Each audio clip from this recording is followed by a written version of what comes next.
এরা চায় একটু মায়া, একটু ভালোবাসা, একটু সম্মান।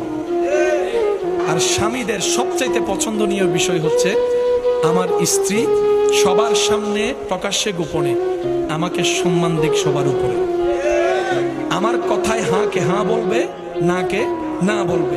হ্যাঁ, আমি যদি কোনো একটা ভুল পরামর্শ দিয়ে থাকি আমাকে আলাদাভাবে বলুক, কিন্তু সবার সামনে এমন ভাবে প্রেজেন্ট করবে আমার স্বামী হ্যাঁ বললে আমি হ্যাঁ, আমার স্বামী না বললে না।